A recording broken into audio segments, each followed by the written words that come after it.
ยืนซึ้งนั่งน้ำตานองผู้แล้วว่าเจ้าทั้งสองจะประคองห่วมห้องหอฟ้าอายนี่หูดี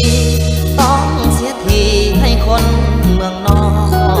เงินดอลลาร์เข้ามาทองกับมาสอบในงานของนา